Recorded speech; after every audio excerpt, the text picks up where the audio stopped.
प्यारे बच्चों नमस्कार। हायर मैथमेटिक्स के इस वीडियो में मैं आपका स्वागत करता हूं और आज हम लोग स्टूडेंट्स एक थ्योरम, एक इंपॉर्टेंट रिजल्ट के प्रूफ को लेकर आए हैं आपके सामने and that theorem is Cauchy's integral formula. Basically ये कॉम्प्लेक्स एनालिसिस का एक टॉपिक है। अभी पिछले वीडियोस में स्टूडेंट्स हमने इस फार्मूले के ऊपर न्यूमेरिकल क्वेश्चंस किए हैं, लेकिन इस फार्मूले का प्रूफ हमने नहीं किया है। कुछ स्टूडेंट्स की डिमांड थी स्टूडेंट्स कि हम इसका प्रूफ करवाएं, और कभी कभी ये जो बेसिक साइंस के स्टूडेंट्स होते हैं, बेसिकली जो बीएससी अंडर ग्रेजुएशन कोर्सेज कर रहे हैं अपार्ट फ्रॉम बीई, उनके लिए एक इम्पॉर्टेंट थ्योरम होता है जिसका प्रूफ भी एग्जाम में पूछा जाता है।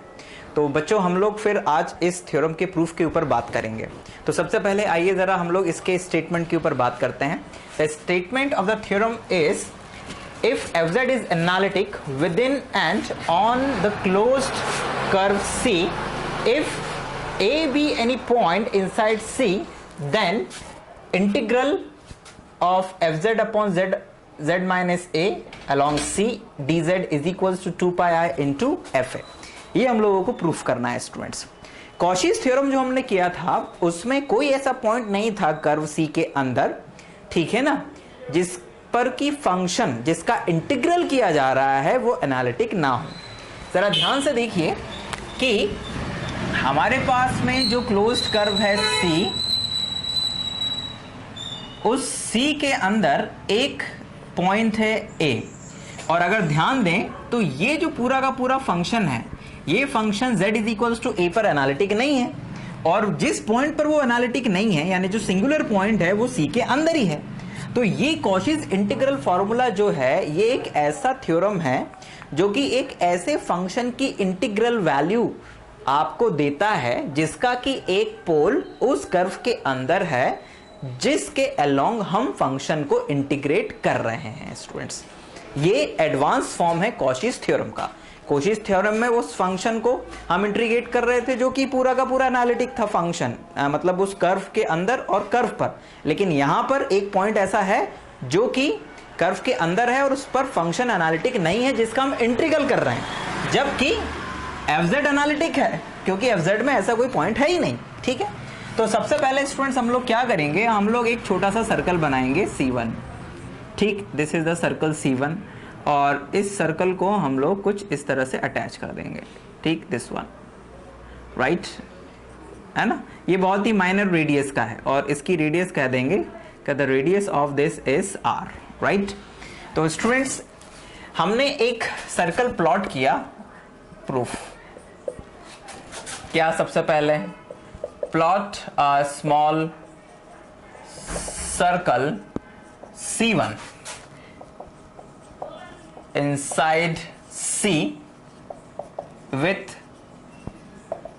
radius small r, ठीक, and with radius small r and center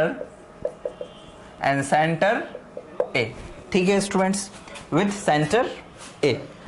now अब इसमें एक सब्स्टिट्यूशन करेंगे स्टूडेंट्स। हम लोग क्या सब्स्टिट्यूशन करेंगे, we shall put it what, put z minus a is equals to r exponential of I theta students, ठीक है ना। put z minus a is equals to r exponential of I theta। Basically ये उस circle की equation है student जिसका कि centre a है और रेडियस r है। ये उसका पोलर फॉर्म है स्टूडेंट्स, ठीक है, और ये उसका कार्टेशियन फॉर्म है और दोनों आपस में इक्वल है। And this is equals to student, this implies that dz is equals to आ जाएगा स्टूडेंट्स, हम लोग यहां पर इसको डिफरेंशिएट कर रहे हैं स्टूडेंट्स, तो dz इज इक्वल्स टू आ जाएगा r exponential of I theta into I d theta students. Theta के रिस्पेक्ट में हमने इसे डिफरेंशिएट किया तो हम लोगों के पास में ये आ जाएगा। And now students, so now integral along C fz upon z minus a dz is equals to what, is equals to this one।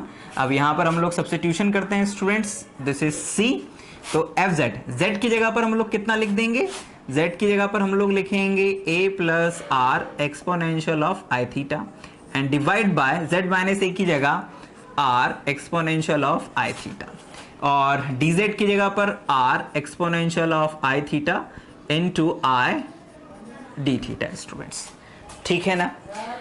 And now look students, यहां पर कुछ कैंसिल हो रहा है तो आप उसको कैंसिल कर दीजिए पहले, दिस वन ये कैंसिल हो जाएगा, i को बाहर कर दीजिए, तो you will get integral along c, i को बाहर कर दीजिए students, and this is equals to f a plus r exponential of I theta and d theta.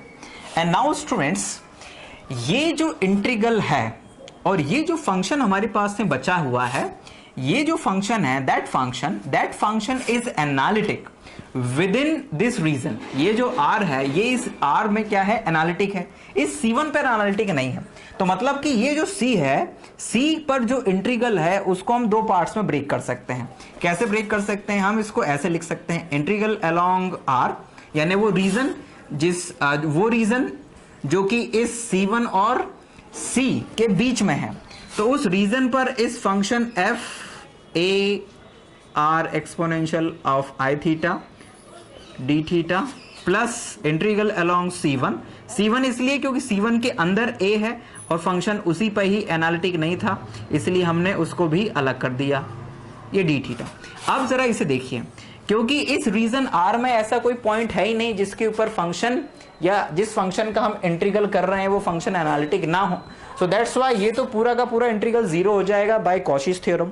तो ठीक, इसको हम लोग जीरो कर देते हैं, this is equals to zero, और बचा रह जाएगा केवल ये, तो this is equals to i, sorry यहाँ पर आई और यहाँ पर भी आई आएगा, तो हम इसको लिख सकते हैं I integral along c1 f a plus I exponential of I theta D theta students. Now look students, अब ये जो है, since r is very small, right, r is very small, so taking r tends to 0, तो ये जो term है, sorry यहाँ पर i नहीं, यहाँ पर साथ में r भी आएगा, तो यहाँ पर पहले r लिख दें, ये r, तो ये जो टर्म है when r tends to 0, तो ये टर्म जो है, ये टर्म तो हो जाएगा 0, और हमारे पास में जो इंटीग्रल है वो इंटीग्रल रह जाएगा i integral along c f a and d theta. अब क्योंकि जो f a है वो तो क्या है, वो तो है constant, because f a is a constant value, और integral along c1 D theta. अब c1 क्या है, इट्स अ स्मॉल सर्कल, ये सर्कल है, तो हम जब इसको इंटीग्रेट करेंगे तो इसकी लिमिट जो है बच्चों, वो लिमिट आ जाएगी 0 से 2 pi D theta, right, and this is equals to, जब आप इसे इंटीग्रेट करेंगे बच्चों तो आपको ये दिख रहा है कि it's I into F A और ये 2 पाई, तो फाइनली हमारे पास आ जाएगा 2 पाई आई इंटू एफ ए, ठीक है स्टूडेंट्स, तो this is equals to 2 pi i into f a. तो इस तरह से बच्चों हमने कॉशीज इंटीग्रल फॉर्मूले को प्रूफ किया। यहां पर सबसे इंपॉर्टेंट ये था कि हमने सबसे पहले एक सर्कल प्लॉट किया,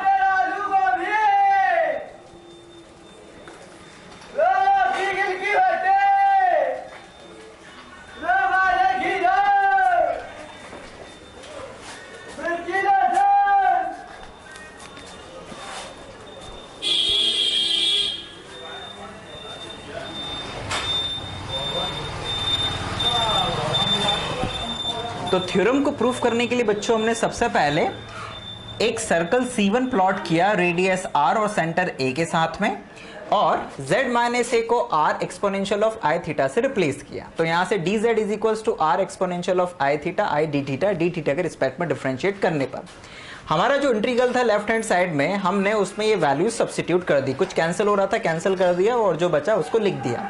अब जो फंक्शन हमारे पास में बचा वो फंक्शन क्योंकि अलग अलग रीजन में अलग अलग बिहेव कर रहा है, एक सर्कल C1 के अंदर के पॉइंट्स हैं और एक सर्कल C1 और C के बीच के पॉइंट्स हैं, और क्योंकि A जिस पर कि ये पूरा का पूरा फंक्शन एनालिटिक नहीं था वो पॉइंट C1 के अंदर है, तो इसलिए C1 और C के बीच में जो रीजन R है उसके ऊपर ये जो इंटीग्रल है ये पूरा का पूरा जीरो हो जाएगा। क्यों? क्योंकि ये फंक्शन उस रीजन आर में एनालिटिक होगा। और कॉचीज थ्योरम ये कहती है कि अगर कोई फंक्शन किसी रीजन में एनालिटिक है तो उस रीजन के अलोंग या उस क्लोज्ड कर्व के अलोंग जो इंटीग्रल की वैल्यू है वो जीरो होती है। तो ये जीरो हो गया, बचा केवल ये C1 के अलोंग। इसमें r टेंस टू हमने जीरो किया बिकॉज जो हमने स्मॉल रेडियस ली थी r, when it tends to 0 this FAR exponential of I theta become FA। अब बचा हमारे पास में ये C1 एक सर्कल है जिसकी लिमिट होगी 0 से 2 पाई, इंटीग्रल किया हमारे पास 2 पाई आया इंटू FA आ गया और यही हम लोगों को प्रूफ करना था। So this is the Cauchy's integrals theorem proof students, sorry Cauchy's integral formulas proof। बाकी इसके जो डिडक्शंस हैं स्टूडेंट्स और इसके जो न्यूमेरिकल क्वेश्चंस हैं वो हमारे वीडियो में अवेलेबल हैं, आप वहां देख सकते हैं। हम जल्दी नेक्स्ट टॉपिक और नए वीडियो के साथ फिर आपके सामने होंगे। Thank you very much for watching this video.